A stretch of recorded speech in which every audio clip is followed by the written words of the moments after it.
ছোটোবেলা থেকে আমার আম্মুকে রোজার জন্য আলাদা কোনো প্রিপারেশন করতে দেখিনি। রোজার প্রিপারেশন বলতে আম্মু বিছানার চাদর আর জায়নামাজগুলো ধুয়ে দিত, তার সাথে ঘর বাড়ি ক্লিন করতো। আমাদের কাছে রোজা মানে এটাই ছিল যে রোজার প্রিপারেশন। আর এখন ফেসবুক ইউটিউবে গেলেই বোঝা যায় রোজার প্রিপারেশন কাকে বলে। কত ধরনের স্ন্যাক্স, কত ধরনের আইটেম, কত ধরনের রান্না যে করে রাখে মানুষ। রোজার মধ্যে রান্না করতে আসলেই টায়ার্ড লাগে, কিন্তু তাই বলে এত আইটেম, এত ভাজা পোড়া বাসি খাবার খেলে আরও স্বাস্থ্য খারাপ হয়ে যায়। ছোটোবেলা থেকে বাবা ছোলা খেতে পছন্দ করতেন, বিধায় আমাদের ঘরে সবসময় ছোলা থাকতো। ছোলা মুড়ি আমাদের বাসার একটা রেগুলার খাবার ছিল, ছোটোবেলা থেকে দেখে এসেছি। তো সেক্ষেত্রে রোজার জন্য যা আলাদা করে কেনা হবে এমন কোনো কিছুই ছিল না। তো আমিও আসলে অনেকটা আমার মায়ের মতোই হয়েছি। আমার কাছেও রোজার আলাদা কোনো প্রিপারেশন মানে এটা এক্সট্রা কিছু যে আগের থেকে করে রাখবো, এগুলো আমার কাছে লাগে না। আমার কাছে মনে হয় যে প্রতিদিন যেভাবে যায় আসলে সেভাবেই যাবে। রান্না করতে 2 থেকে 3 ঘন্টার বেশি আসলে লাগে না। আর আমার মা মশলা বেটে রান্না করে, তারপরও দেখি আমার মায়ের রান্না হয়ে যায়, আসলে তেমন একটা সময় লাগে না। আর আমি যেহেতু একটু ডিজিটাল, আমার কাছে রসুন আদা এগুলো সব ব্লেন্ডার করা থাকে প্রতি মাসেই। তো সেক্ষেত্রে আমারও আসলে আলাদা করে তেমন কোনো প্রিপারেশনের প্রয়োজন নেই। আর আমরা যেহেতু 2 জন মানুষ, আমাদের সংসার ছোট, তো আমার বাজারগুলোও সিম্পল, অল্প অল্প।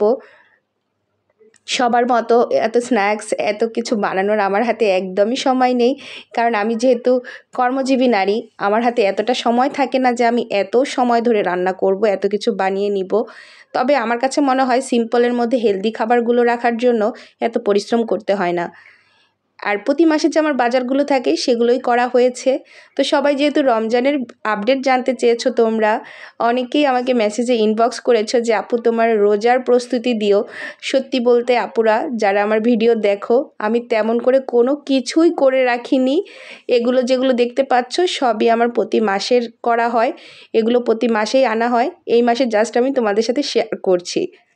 অনেকেই আমার কাছে আমার ডেইলি ব্লগ আশা করো, আমি প্রতিদিন কি করছি, কোথায় যাচ্ছি এসব দিতে বলো। কিন্তু সত্যি কথা বলতে কি, আমারও খুব ইচ্ছে করে তোমাদের সাথে আমার সারাদিনের গল্পটুকু শেয়ার করতে। কিন্তু আমার আশেপাশের কিছু মানুষ আছে যারা আমার ভিডিওগুলো নিয়মিত দেখে, তাদের কাছে এই জিনিসগুলো ভালো লাগে না।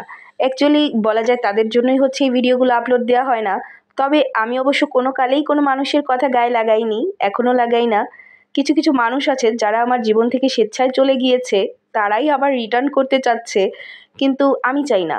আমি চাই না সেই মানুষগুলো কখনোই আমার জীবনে আসুক। তোমরা প্লিজ একটু দোয়া করো তো আমার জন্য, যাতে যেই মানুষগুলো আমার জীবন থেকে চলে গিয়েছে তারা যাতে কখনোই আর আমার জীবনে ফেরত না আসে।